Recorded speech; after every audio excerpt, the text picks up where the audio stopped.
Hello guys, நான் தான் உங்கள் டிஜே. ஸோ இன்னைக்கு நம்ம என்ன பார்க்க போகிறோம்னா என்னோட காலேஜ் ரிவ்யூல தான் பார்க்க போகிறோம்.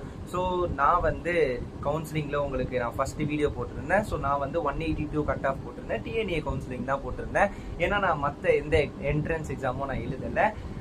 ஈவன் தோ எனக்கு வந்து சில ஆப்பர்ச்சுனிட்டிஸ் இருந்தும் நான் வந்து மிஸ் பண்ணது கொஞ்சம் ரிக்ரெட் இருந்தாலும், ஸோ நான் ஏன் மிஸ் பண்ணேன்னா, நான் வந்து இன்ஜினியரிங் ஃபஸ்ட்டு போகக்கூடாது தான் இருந்தேன். நான் வந்து பயோமேக்ஸ் ஸ்டூடெண்ட்னால எனக்கு வந்து எம்பிபிஎஸ் பண்ணணும்னு ஆசை. பட் இப்போ நம்மளுக்கு சூழ்நிலை அப்படி அமையலை. ஸோ அதனால் வந்து ஃபினான்ஷியல் ப்ராப்ளம், திருப்பி வீட்லேயும் கொஞ்சம் இந்த ப்ரொட்டஸ்ட்டு, கொஞ்சம் ரீநீட்டு, அந்த ஒரு ஃபினான்ஷியலான, அதுவும் இந்த இப்படி சொசைட்டி கொஞ்சம் போய்கிட்டு இருக்கும்போது நம்மளை ட்ராப் எடுத்து படிக்கிற அளவுக்கு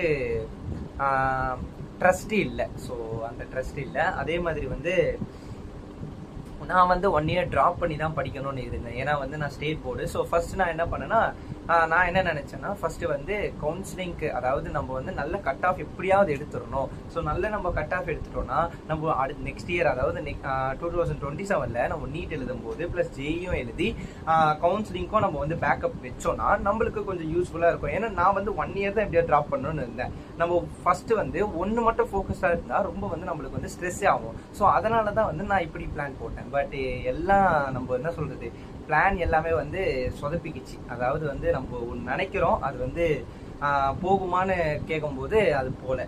ஸோ இந்த மாதிரிலாம் சுச்சுவேஷன் போய் கட் ஆஃப் வந்து 182 வந்தது. ஸோ 182க்கு நான் வந்து என்னோட டிஎன்ஏ கட் ஆஃப் போர்ட்டல் பார்த்தேன். ஸோ கட் ஆஃப் போர்ட்டல் பார்க்கும்போது ராஜலட்சுமி காலேஜ், நான் வந்து சென்னை தான். ஸோ ராஜலட்சுமி காலேஜில் artificial intelligence and data science வந்து கிடைக்கிற மாதிரி இருந்தது. பட் நமக்கு வந்து இப்போ இன்ஜினியரிங்னு பார்த்தாலே, so most of the people chosen engineering either by counselling or என்ன சொல்கிறது, மணி. ஸோ மணியாலையும் எப்படியாவது வந்து எடுத்துடுறானுங்க.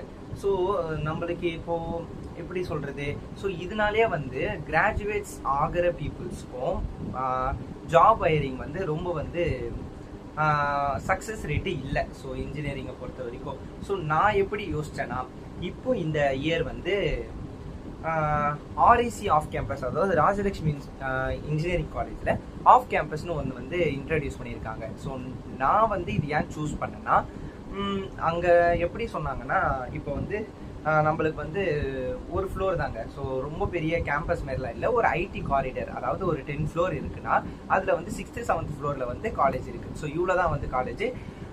ஆர்இசியோட மெயின் கேம்பஸும் இதுவும் ஒன்று தான். பட் பிரான்ச் மாதிரி வந்து டிஃபர் பண்ணியிருக்காங்க. பிளேஸ்மெண்ட்ஸு, கல்ச்சுரல்ஸ் எல்லாமே வந்து ஒரே காலேஜில் தான் நடக்கும். பட் பிரான்ச்சாக வந்து இதை டிஃபர் பண்ணியிருக்காங்க. உங்களுக்கு புரியுதா?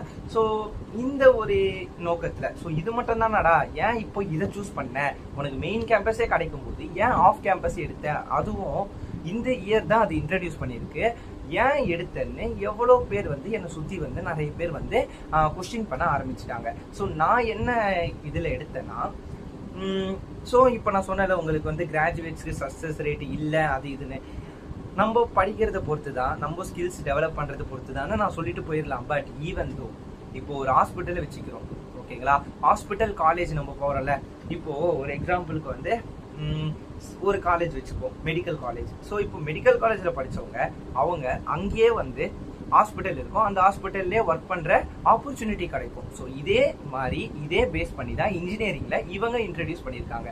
அதாவது நம்ம ஐடி கம்பெனியில் வேலை, ஸோ காலேஜில் நம்ம வந்து ஃபினிஷ் பண்ணும்போது நம்மளுக்கு அங்கேயே வந்து வேலை கிடைக்கிற ஆப்பர்ச்சுனிட்டிஸும் நிறைய இருக்குது. ப்ளஸ் இது வந்து எங்கே இருக்குன்னா, ஹார்ட் ஆஃப் சிட்டி, அதாவது வந்து சென்டர் ஆஃப் சென்னை, ஓகேங்களா, ஓஎம்ஆர் சைடில் வந்து இந்த கேம்பஸ் இருக்கிறது. இதனால என்ன ஒரு அட்வான்டேஜ்னு பார்த்தா, நிறைய சாஃப்ட்வேர் கம்பெனிஸ் காலேஜை விசிட் பண்ணுறது கொஞ்சம் ஈஸியாக இருக்கும். அது மட்டும் இல்லை, இங்கே வந்து 50% ஃபேக்கல்ட்டிஸும் 50% வந்து ஐடி கம்பெனிஸில் வேலை செய்கிற ஸ்டாஃப்ஸு, அதாவது வேலை செய்கிறவங்களே வந்து, அதாவது எக்ஸ்பீரியன்ஸான பர்சன்ஸ் வந்து இங்கே வந்து நம்மளுக்கு வந்து டீச் பண்ணுறதுக்கு எலிஜிபிலிட்டி ஆகி இப்போ வருது, ஓகேங்களா. இந்த காலேஜை பொறுத்த வரைக்கும் அட்டானமஸ், அதாவது ஆர்இசி மெயின் கேம்பஸ் எல்லாருக்கும் தெரியும், அதே பேஸ் பண்ணியே இந்த காலேஜும் வந்து டெவலப் பண்ணியிருக்காங்க. இதில் ஒரே ஒரு இதுல கான்ஸ் இருக்கும். ஸோ நம்மளுக்கு வந்து கேம்பஸ் லைஃப் நம்மளுக்கு வந்து வந்து ரொம்ப எக்ஸ்பீரியன்ஸ் பண்ண முடியாது. ஏன்னா வந்து இது வந்து ஐடி காரிடர்னு சொல்றதுனால நம்மளுக்கு ஒரு கிரவுண்டோ இல்ல கிளப்ஸோ ஸோ அந்த மாதிரி இருக்கும்னு நான் எதிர்பார்க்கல. என்ன பொறுத்த வரைக்கும் வந்து எவ்வளவு முடியுதோ வந்து அகாடமிக்ஸ்ல ஃபோக்கஸ் பண்ணணும்னு நான் நினைச்சேன். ஸோ அதனால நான் இந்த கேம்பஸ்க்கு வந்து பஸ் ஃபெசிலிட்டி வந்து சில ரூட்ஸ்க்கு நம்ம கொடுக்கலன்னு சொல்றாங்க. ஸோ அது ஒன்று. பிளஸ் இப்போ இந்த ஃபீஸ்க்காக நம்ம வந்து இவ்வளோ ஃபீஸ் கட்டி இந்த காலேஜில் படிக்கணுமா, அது வந்து நெக்ஸ்ட் 4 இயர்ஸ்க்கு அப்புறம் தான் புரியும். அதே மாதிரி வந்து இந்த காலேஜ்ல இன்னொரு மைனஸ் பாயிண்ட் என்னன்னா, நம்மளுக்கு வந்து சீனியரோட இன்டராக்ஷன் வந்து கொஞ்சம் ரொம்ப ரொம்ப கம்மி. அதாவது சீனியர்ஸே இல்ல, நாங்க தான் ஃபர்ஸ்ட் பேட்ச் டு என்டர். ஓகேங்களா?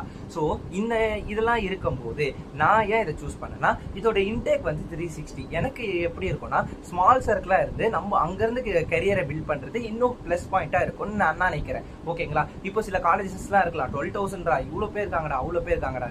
நீ அவ்வளவு பேர்ல வந்து நீ வந்து ஆவரேஜ் பேக்கேஜ் வாங்குவ, ஆனா ஹையஸ்ட் பேக்கேஜ் வாங்க முடியுமா, அது உன் கையில தான். நம்மளால வந்து ஓரளவுக்கு வந்து பர்சனல் அட்டென்ஷன் கெயின் பண்ணி ஃபேக்கல்டிஸ் கூட நம்ம டீச் பண்ணி எவ்வளவு முடியுதோ நம்மளுக்கு வந்து நல்ல பேக்கேஜோட நம்ம வெளியே போறதுக்கு ஸ்கில்ஸ் டெவலப் பண்ணிட்டு வருவோன்னு எனக்கு ஒரு நம்பிக்கை. ஓகேங்களா? ஸோ நான் எங்க இப்போ சேர்ந்திருக்கேன்னா, ஆப்வியஸ்லி நான் சொன்ன மாதிரி Rajalakshmi engineering college south Chennai கேம்பஸ்ல எனக்கு கிடைச்சது BECS தாங்க.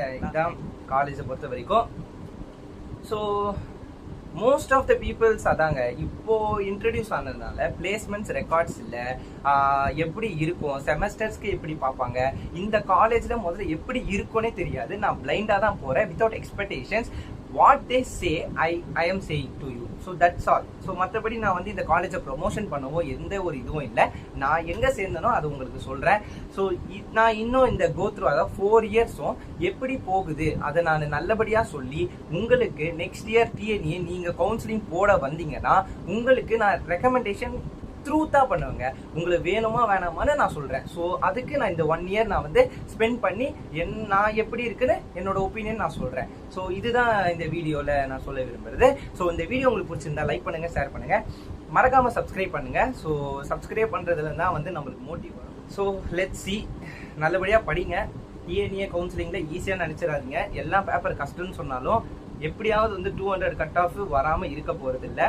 190 மேல கட் ஆஃப் 10,000 பேருக்கு மேல கூட இருப்பாங்க. ஸோ அந்த மைண்ட் செட்ல வச்சுக்கிட்டு பேப்பர் டஃபா தான் வரும், நான் டஃபா இருக்கிறத நான் நல்ல மார்க் எடுக்க போறேன் மைண்ட் செட்ல நல்லபடியா ஃபோக்கஸ் பண்ணி பண்ணுங்க. ஸோ உங்களுக்கு என்னோட ஆல் தி பெஸ்ட். தேங்க்யூ.